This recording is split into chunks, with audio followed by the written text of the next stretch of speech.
Sir आज आप चिन्नावे school आए थे। यहाँ पे आपने सीपीआर की जो एक्टिविटीज़ है उसके बारे में बताएं कैसे। नमस्कार, मैं doctor B R Shukla MG hospital से एमडी मेडिसिन विशेषज्ञ हूँ। अभी भारत सरकार के नियम के अनुसार और उनकी गाइडलाइन के अकॉर्डिंग 13 से 17 तारीख तक हमारा ये प्रोग्राम सीपीआर अवेयरनेस का चल रहा है। इस प्रोग्राम में हम जनता को और अन्य विभागों को, जैसे हमारे स्वास्थ्य विभाग है उसमें ये ट्रेनिंग चलती ही है, लेकिन उसके अलावा और सामान्य नागरिकों को और अन्य विभाग जैसे शिक्षा विभाग हुआ या दूसरे विभाग हुए, उनको हम ये अवेयरनेस दे रहे हैं। इसके तहत आज छोटी ये चिमनाबाई स्कूल में आए हम लोग और यहाँ आकर सीपीआर की ट्रेनिंग दी और सीपीआर में ये बताया किस तरीके से सीपीआर दिया जाता है, कितने स्टेप्स होते हैं इसके और कब ये देना आवश्यक है और कब हमको इसको रोकना है। तो इसकी जानकारी विस्तृत रूप से मैंने यहाँ दी है और मैं चाहूँगा कि सभी लोगों को ये जानकारी हो और जितना ज़्यादा से ज़्यादा जो लोग हमसे सीखें, जैसे आज हमने टीचर्स को सिखाया है तो उनसे भी यही रिक्वेस्ट किया है कि अदर टीचर्स को और बच्चों को स्कूल में अपने अपने क्लास में ये प्रशिक्षण दें और उसके बाद फिर उन बच्चों को भी बोलें कि घर में जाकर इसका बार बार डेमोस्ट्रेट करें, जिससे ऐसी जो प्रतिकूल घटनाएं हो रही हैं कि कभी भी किसी भी समय चलते हुए या जिम में या खेलते हुए या फिर कहीं भी मंच पर कोई स्पीच देते हुए, नृत्य करते हुए कई लोग सडनली कोलैप्स हो जाते हैं, डेथ हो जाती है। तो उसको रोकने के लिए एक बहुत बड़ा कदम है कि हमें कुछ मिनट और मिल जाते हैं जिससे कि हम मेडिकल फ्रेटर्निटी तक पहुंच सकें या एम्बुलेंस या किसी भी तरह की सुविधा का उपयोग कर सकें और किसी की जान बचा सकें। धन्यवाद। उसको कोई हम सहयोग नहीं पहुंचा पाए तो उसके लिए एक विशेष एक टेक्निक होती है जिसको हम सीपीआर बोलते हैं, कार्डियो पल्मोनरी रिससिटेशन। तो उसके बारे में भी मैं यहाँ पे आपको एक डेमो दूंगा। आप सभी को अलग अलग से डेमो मिल जाएगा। मैं अभी टीचर्स को भी इसके बारे में बताऊंगा और मुझे पता चला कि आपके स्मार्ट क्लासेस भी हैं तो डेफिनेटली उस वीडियो के तहत आप लोगों को भी वो जानकारी मिलती रहेगी और उसको आप अवेयरनेस वीक चल रहा है। हम लोग सभी जगह पे इसकी जो इस तरह से हम सीपीआर दे सकते हैं, क्योंकि इसमें डॉक्टर होने की जरूरत नहीं है, सीपीआर कोई भी दे सकता है। तो कहाँ पे क्या कंडीशन हो जाती है उसको कहीं ना कहीं अगर हम सीपीआर के माध्यम से किसी की जान बचा पाए उसके लिए काफ़ी महत्वपूर्ण वो रहेगा। इसको एक साथ बिठा के ये डेमो दे और थोड़ा सा हमको बता दे कि किस प्रकार से हम सीपीआर दे सकते हैं। तो व्यास से मैं कुछ बताएं। Thank you. सभी को सबसे पहले तो प्रणाम कर रहा हूँ। उसका सबसे बड़ा रीजन है कि आप लोग ही हैं जो हम लोगों को यहाँ तक पहुँचाते हैं, तो आप सबसे पहले सीखिए। तो सब लोगों को प्रणाम मेरी तरफ से। मैं doctor B R Shukla, MD medicine, यहाँ मेडिसिन विशेषज्ञ हूँ जिला चिकित्सालय में और यहाँ सभी कार्डियक और सीवीए के पेशेंट, सीवीए मतलब के पेशेंट्स को देखता हूँ।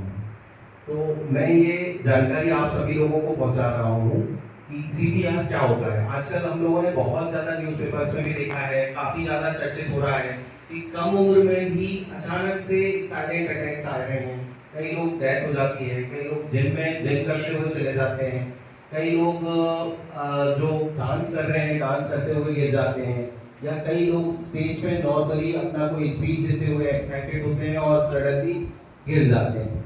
ये बहुत ज़्यादा घटनाएं हो रही हैं। ठीक है, इनके कारण क्या है, क्यों हो रहे हैं, इनकी जानकारी कई जगह कुछ बताते हैं कुछ लोग अलग अलग तरीके से उसको व्याख्यान करते हैं। अब उस जानकारी में तो मैं यहाँ नहीं जाऊँगा क्योंकि आप लोगों का समय भी अमूल्य है। तो मैं ये चाहूँगा कि उस समय हम ऐसा क्या कर सकते हैं कि उन लोगों का लाइफ स्पान कुछ मिनटों के लिए, कुछ घंटों के लिए या आधे घंटे तक उसको बढ़ा पाए और उनके जीवन को बचाने के लिए जो भी लाइफ सिक्योर मेजर्स हैं, जैसे मेडिकल फैसिलिटीज हैं, वहाँ तक पहुँचाने के लिए हम क्या कर सकते हैं।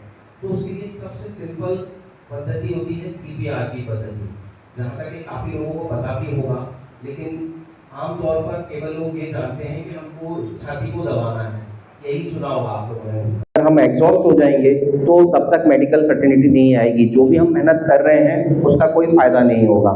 तो सबसे पहले हमने उसको रिस्पॉन्स चेक किया, 108 पे कॉल किया, या हम जोर से चिल्लाएंगे, जो भी आसपास होगा उसको भी थोड़ा अपने सराउंडिंग में लाएंगे कि भाई आप भी सुनिए, हम मदद कर रहे हैं, आप भी हमारी मदद करिए, ठीक है। अगर आप कॉल नहीं कर पा रहे तो सामने वाले को बोलिए कि आप कॉल कर दीजिए। नेक्स्ट स्टेप होगा हमारा पल्स देखना। हम पल्स चेक करेंगे तो हम गले में पल्स चेक कर सकते हैं। गले में सबसे मोटी वेसल्स होती है, जब भी हम गर्दन को मोड़ते हैं तो यहाँ हमें मसल समझ में आती है। वहां अगर हल्के हाथ से, जोर से लगाएंगे तो नहीं आएगा, हल्के हाथ से हम हाथ रखेंगे तो हमको पल्स फील होगी। वहां नहीं कर सकते हैं तो हाथ की पल्स सभी लोग फील कर सकते हैं, अपने अपने हाथ के अंगूठे की तरफ वाली पल्स फील कर सकते हैं, ठीक है। वो फील करके देखेंगे, अगर हमको वो नहीं मिलती है या कम मिलती है, कमजोर मिलती है, तो नेक्स्ट स्टेप हम उसकी नाक के पास रेस्पिरेशन फील करेंगे। तो रेस्पिरेशन फील करने का सबसे सॉफ्ट हमारा गाल होता है, तो गाल को पास ले जाएंगे, चीक से हम फील करेंगे कि वहां आ रही है कि नहीं आ रही है। अगर वो भी हमको कम फील होती है या एक पॉज के बाद फील होती है तो definitely it is a candidate of CPR. CPR करने के लिए सबसे पहले हम किस तरीके से पोजीशन रखते हैं वो हमको पता होना चाहिए। हमारे जो हाथ आपका प्रोमिनेंट है, मतलब आप राइट हैंडर हैं, तो हम लेफ्ट हैंड को नीचे रखेंगे, राइट हैंड को ऊपर रखेंगे और दोनों को लॉकिंग करेंगे। लॉकिंग इस तरीके से करेंगे जैसा मैडम बता रहे हैं, ये लॉकिंग करेंगे हम। लॉकिंग करने के बाद हम केवल पाम से नहीं, पूरे हाथ से प्रेशर रखेंगे। इस जगह रखना है हमको, हमारी एक बोन है स्टर्नम बोन, बीच में हड्डी जो है स्टर्नम के लोअर 1/3 पोर्शन पे, 2/3 और 1/3 का जंक्शन जो होता है उस पे हम इस हाथ को रखेंगे।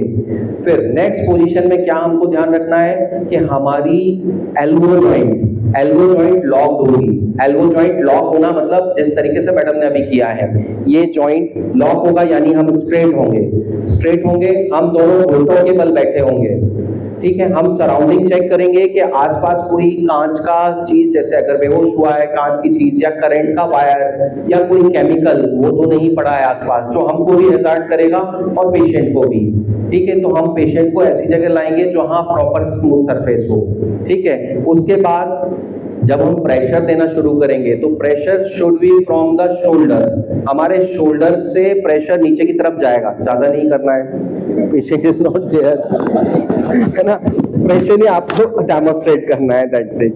तो अपने को इस तरीके से पोजीशन लेना है। पोजीशन लेके अब हमने पोजीशन ले ली, प्रेशर कहां से कहां कन्वे होना है ये बता दिया, लॉकिंग करके रखा अपने हाथ को। उसके बाद हमको कितना प्रेशर देना है, उस समय हड़बड़ाहट में हम नाप तो सकते नहीं है प्रेशर, लेकिन हमको इतना पता होना चाहिए कि 5 सेंटीमीटर से लेके 2 इंच तक, लगभग 5-6 सेंटीमीटर के बीच में रिब्स नीचे जानी चाहिए, आपका प्रेशर होना चाहिए। और प्रेशर अकेला नहीं देना है, हमको रिकॉइल होने का समय भी देना है। प्रेशर दिया, रिकॉइल किया, ये प्रेशर क्या कर रहा है, ये अपने हार्ट को कंप्रेस कर रहा है जिससे पंपिंग प्रोसेस शुरू हो रही है। रिकॉइल करने का समय दे रहे हैं हम, जिससे हमारे लंग्स भी फूल पा रहे हैं, ठीक है। तो पंपिंग, रिकॉइलिंग, ये प्रोसेस अपनी कंटिन्यू चलेगी। अब कितनी बार चलेगी, ये प्रोसेस हम 30 टाइम्स करेंगे। 30 टाइम कंप्रेशन देंगे, उसके बाद हम माउथ टू माउथ ब्रीथ देंगे। क्योंकि मेडिकल फर्टिलिटी अगर मिल जाती है तो हमारे पास बहुत सारे सिस्टम रहते हैं, ऑक्सीजन है हमारे पास, अम्बो बैग है हमारे पास दूसरा एक और मास्क आता है जिसके थ्रू हम दे सकते हैं माउथ टू माउथ ना करके, लेकिन जनरल पब्लिक में हम माउथ टू माउथ ब्रीथ देंगे, ठीक है। तो ये इसका रेशो हो गया 30:2, ठीक है। 30:2, 2 बार रेस्पिरेशन देंगे और 30 बार कंप्रेशन करेंगे। ये कितनी देर तक करेंगे, पर मिनट 100 से 200 कंप्रेशन होने चाहिए। और जब 100 से 200 कंप्रेशन होंगे तो कितनी बार रेस्पिरेशन होगा,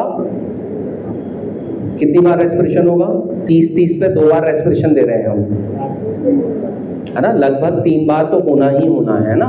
जब हम कंप्लीट करेंगे 30 90 होगा तो हमारे 3 बार तो रेस्पिरेशन दे चुके होंगे 2-2 के बाउट में, है ना। ये चलेगा प्रोसेस। इसके बाद फिर हम क्या देखेंगे, एवरी 2 मिनट में रिस्पॉन्स चेक करेंगे। एवरी 2 मिनट में, 1 मिनट का सेशन हो गया, 100:2 करके हमने किया। उसके बाद फिर हमने 2 मिनट के बाद वापस चेक किया उसको 200 बार कंप्रेशन के बाद कि क्या पल्स वापस आ गई, क्या रेस्पिरेशन नॉर्मल हो गया। अगर रेस्पिरेशन या पल्स वापस आ गई तो हमको रुकना है, वो हमारा रुकने वाला पॉइंट है।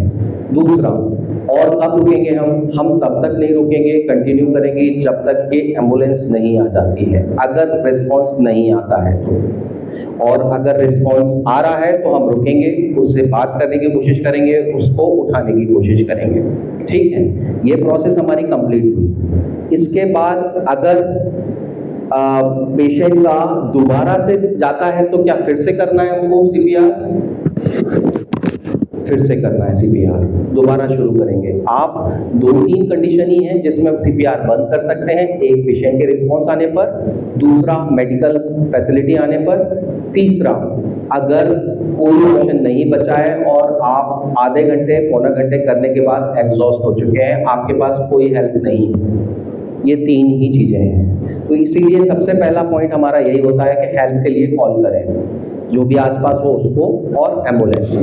ठीक है, अगर ये चीज समझ में आ रही है आपको, तो अगर कोई क्वेश्चन उठ रहा हो तो प्लीज मेरे से क्वेश्चन जरूर पूछें, कुछ भी लग रहा हो। नंबर ऑफ काउंट के बारे में? जी सर, जी सर। आपने बताया कि 2 से 6 2 इंच और 6 सेंटीमीटर, 5 to 6 सेंटीमीटर। हाँ हाँ, इतना अपना होना है। ये एडल्ट का है, ये हम एडल्ट के बारे में बात कर रहे हैं कि एडल्ट में इतना कंप्रेशन होना है। हाँ जी, ये अपना स्कर्टम, ये वाली हड्डी जब हम देखेंगे, ये इतनी बड़ी हड्डी है सभी का। अपन देखेंगे तो यहाँ से सभी लोग अपने अपने देखेंगे तो यहाँ से अंदर हड्डी जाती है, तो और ऊपर वाला भाग ये ऊपर रहता है। इस हड्डी का 2/3 और 1/3 का बीच का पोर्शन यहाँ, इस पे हम कंप्रेस करेंगे। कई लोग बोलते हैं लेफ्ट में कंप्रेस करना है, राइट में कंप्रेस नहीं करना है, सेंटर में कंप्रेस करना है हमको। सेंटर में 2/3 और 1/3 के बीच में। ठीक है, अपर 2/3 और लोअर 1/3। ठीक है, और कुछ?